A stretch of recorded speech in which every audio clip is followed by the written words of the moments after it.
Hello students, कैसे हैं आप? बहुत बढ़िया। पिछली क्लास में आपने एडजस्टमेंट ऑफ गुडविल से रिलेटेड टॉपिक कंप्लीट कर लिया था। ज़्यादा मुश्किल नहीं है, जैसा कि एडमिशन में चेंज इन पीएसआर में था, अप्रॉक्सीमेटली वैसा ही था। तो अगर आपने उस टाइम अच्छे से कर लिया था तो अब आपको कोई दिक्कत नहीं आने वाली, आराम से हो चुका होगा। अब हम अगले टॉपिक के ऊपर चलते हैं। वो टॉपिक भी ऑलरेडी आपने कर रखा है, उसमें कुछ भी चेंज नहीं है, बिल्कुल सेम टू सेम वैसे ही है जैसा कि आपने चेंज इन पीएसआर या एडमिशन के टाइम पर किया था। तो revaluation of assets and reassessment of liability का जो टॉपिक है उसके बारे में हम बात कर रहे हैं। इसमें कुछ भी नया नहीं है, जैसा कि आपने वैसा किया था, जैसे किया था पुराने टॉपिक्स में, वैसा ही आपके पास रिटायरमेंट में सेम टॉपिक बनेगा। मगर हम बेसिकली रीवैल्यूएशन करते क्यों हैं, ये सवाल आता है कि रीवैल्यूएशन अकाउंट क्यों बनाया जाता है at the time of retirement. तो at the time of retirement या एडमिशन के टाइम पे भी बात करेंगे तो बेसिक पर्पस यही है। Assets of the firm are revalued and liabilities are reassessed with the purpose, main purpose क्या है, with the purpose that the retiring partners does not benefit or lose because of the change in values.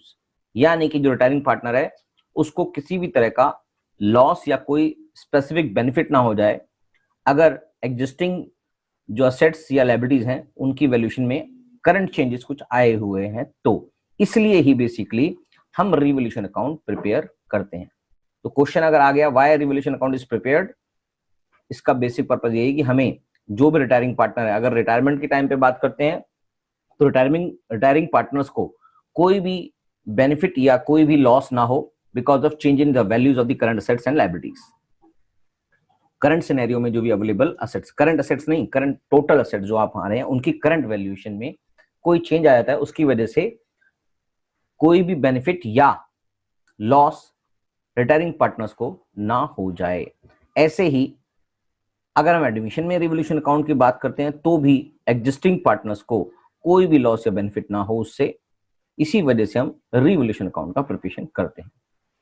क्या ये बात समझ में आ गई? हाँ, बिल्कुल समझ में आ गई। तो रिवैल्यूएशन अकाउंट में कुछ भी चेंज नहीं है, जैसे पहले बनता था अभी भी वैसे ही बन रहा है। तो रिवैल्यूएशन अकाउंट का फॉर्मेट जो मैंने आपको पहले सिखाया था उसी फॉर्मेट को मैं दोबारा से यहां पर ड्रॉ कर देता हूं। करना कुछ नहीं है, सिर्फ एक ही सोच है। अगर आपने अकाउंट रिवैल्यूएशन बनाना है,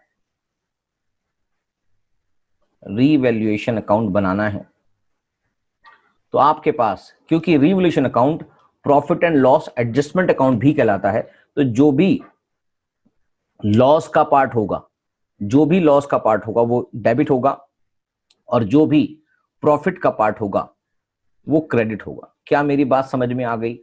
लाइक अगर आपके करंट सिनेरियो में जो एसेट्स हैं उनकी वैल्यू गिर जाती है तो इससे फर्म को लॉस होगा, तो हम डिक्रीज इन एसेट्स को डेबिट साइड में दिखाएंगे और इंक्रीज होने से प्रॉफिट हो जाता है, तो इंक्रीज इन असेट्स हो जाती है तो प्रॉफिट होगा, तो क्रेडिट साइड में दिखाएंगे। ऐसे ही decrease in the value of liability, अगर लायबिलिटी की वैल्यू गिर जाती है तो आपको प्रॉफिट हो जाता है, और अगर लायबिलिटी की वैल्यू इंक्रीज हो जाती है तो आपको लॉस हो जाता है। तो यही बातें ध्यान में रखनी है और इन्हीं बातों से रिवैल्यूएशन अकाउंट बन जाएगा। चाहे अगर अनरिकॉर्डेड असेट्स की बात करें, अनरिकॉर्डेड लायबिलिटी की बात करें, तो भी सब कुछ ऐसे ही होगा। अनरिकॉर्डेड असेट आ जाती है, इसका मतलब असेट इंक्रीज हो गई है तो इसका मतलब प्रॉफिट हो रहा है। अगर अनरिकॉर्डेड लायबिलिटी की बात कर रहे हैं तो इसका मतलब लायबिलिटी इंक्रीज हो रही है तो डेबिट हो जाएगा। तो इससे नेट इफेक्ट जो होगा या तो प्रॉफिट होगा, यानी कि प्रॉफिट का साइड, क्रेडिट साइड बड़ी है तो यहां पर प्रॉफिट डिस्ट्रीब्यूट हो जाएगा, प्रॉफिट डिस्ट्रीब्यूटेड इन एग्जिस्टिंग, मतलब all partners including retiring partner, all partners in their old ratio. क्या ये बात समझ में आ गई? अगर हमें प्रॉफिट है तो, और अगर लॉस है तो वो वाला पोर्शन भी क्रेडिट साइड में दिखाई देगा, क्योंकि लॉस वाली साइड बड़ी है डेबिट साइड में, तो इसका अमाउंट रिफ्लेक्ट करेगा क्रेडिट साइड में। तो लॉस भी ऑल पार्टनर्स ओल्ड रेशो में क्रेडिट हो जाएगा। तो कोई ऐसी दिक्कत नहीं है कि अगर आपने पहले ये समझ लिया था तो मुझे नहीं लगता कि इसमें कुछ समझाने वाली बातें होंगी। और अगर आपको प्रोविजन फॉर डाउटफुल डेट से संबंधित कोई दिक्कतें आ रही हैं, जो मैं समझता हूं आएंगी, उसको मैं एक बार समझा देता हूं। प्रोविजन अकाउंट बनता कैसे है मैं आपको समझाता हूं दोबारा से। तो provision for bad and doubtful dates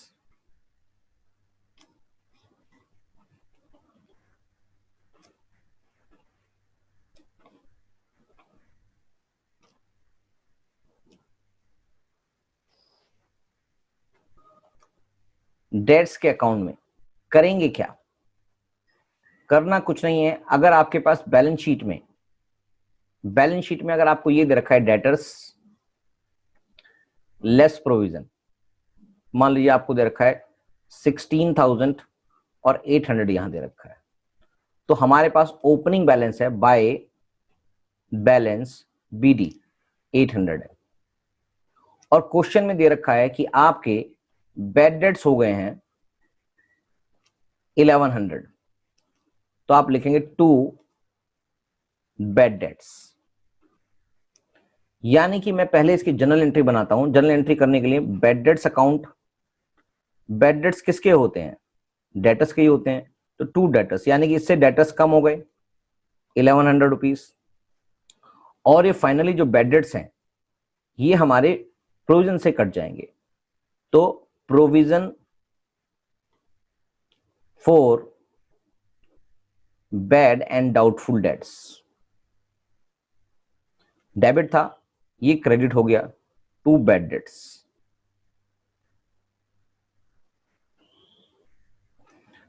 ₹1100 bad debts हो रखे हैं, मगर अवेलेबल जो है प्रोविजन के पास वो सिर्फ ₹800 है, तो ₹800 हमारे पास प्रोविजन से चले जाएंगे। क्या मेरी बात समझ में आ रही है? मगर यहां ₹1100 है, इसका मतलब रीवैल्यूएशन अकाउंट के अंदर ₹300 और आएंगे, तो यहां से जाएंगे। क्या मेरी बात समझ में आ रही है? ये बात तो समझ में आ गई सर। तो आप ये अभी समझें कि क्या हम कर रहे हैं। तो ₹300 रिवोल्यूशन अकाउंट से लेके आएंगे, और बाद में क्वेश्चन ने बोल दिया ऐसा। पहले क्वेश्चन दोबारा से समझा देता हूं। आपके पास बुक्स में नीचे अलग से लिख देता हूं।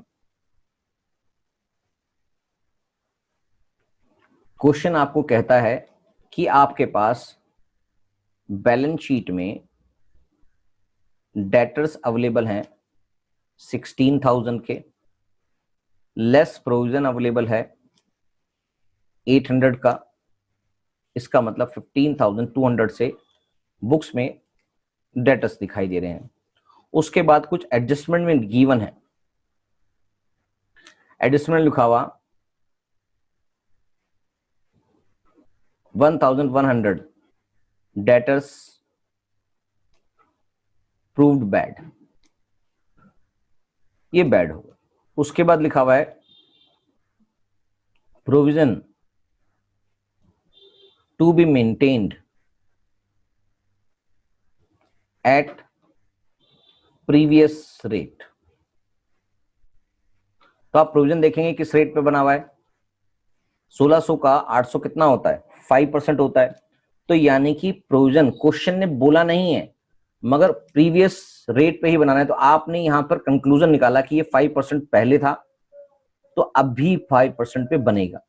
तो आपके पास हमने ये एंट्री समझ में आ गया। अगर नॉर्मल कोर्स में ये वाली लाइन नहीं लिखी होती, ये वाली लाइन नहीं लिखी होती, तो आपका क्वेश्चन हो चुका होता, कोई दिक्कत नहीं है। तो आपने इस तरह से काम किया जाता, और रीवैल्यूएशन अकाउंट के अंदर 2 बैड डेट्स करके 300 रुपीज यहां पर डेबिट हो जाते। क्या मेरी बात समझ में आ रही है? 300 रुपीज यहां पर डेबिट हो जाते। यहां पर लिख देते 2 बैड डेट्स, 300 रुपीज यहां पर डेबिट हो जाते। क्या मेरी बात समझ में आ गई? अगर ये सेकंड लाइन उसमें नहीं लिखी होती, ये वाली लाइन, 800 रुपए थे, 1100 रुपए बैड डेट्स हो गए, तो आपके पास 300 रुपीज लॉस हो गया। और जिसको लॉस को आपको मैंने बताया कहां से चार्ज होगा, वो रिवोल्यूशन अकाउंट से चार्ज होगा। तो रिवोल्यूशन अकाउंट के अंदर हमने इसको डेबिट कर दिया। क्या मेरी बात समझ में आ गई? अब क्वेश्चन में एक डेवलपमेंट हो जाती है। क्वेश्चन में लिखा हुआ है कि provision for doubtful debts to be maintain at previous rate, यानी कि 5% से ही मेंटेन करना है। अब हमारे पास गुड डेटर्स कितने बचे? गुड डेटर्स, ये क्वेश्चन नंबर इसकी बात कर रहा हूं मैं, इसको कैसे किया जाएगा। गुड डेटर्स कितने बचे हैं हमारे पास? टोटल डेटर्स थे 16,000, माइनस में बैड डेट्स कितने हो गए, जिनसे पैसा आना ही नहीं, वो 1100 हो गए। तो ये आपके पास हो गए 14,900। 14,900 आपके पास एक्चुअली गुड डेटर्स हो गए। ये आपके पास डेटर्स थे, ये बैड डेट्स हो गए, ये आपके पास गुड डेटर्स बच गए। यानी कि आपके पास जो प्रोविजन क्रिएट होगा वो हमेशा गुड डेटर्स पे क्रिएट होगा। Provision for doubtful dates, bad and doubtful dates पे जो प्रोविजन क्रिएट होगा वो इस पे गुड डेटर्स पे क्रिएट होता है। यानी कि वो बनेगा 14,900 मल्टीप्लाई बाय 5%। ये हमने काट दिया, ये आ गया 5 9 45, 4 20 और 4 2 5 7 745 आपके इस साल में। यानी कि ये provision for doubtful dates, provision for doubtful dates का क्लोजिंग बैलेंस आ गया, ये मेंटेन करना है। यानी कि अब नई बैलेंस शीट में इसको माइनस करके दिखाना पड़ेगा। क्या मेरी बात समझ में आ गई? ये क्लोजिंग बैलेंस, ये जो हम निकाल रहे हैं ये क्लोजिंग बैलेंस हो गया। यानी कि to be shown in balance sheet by deducting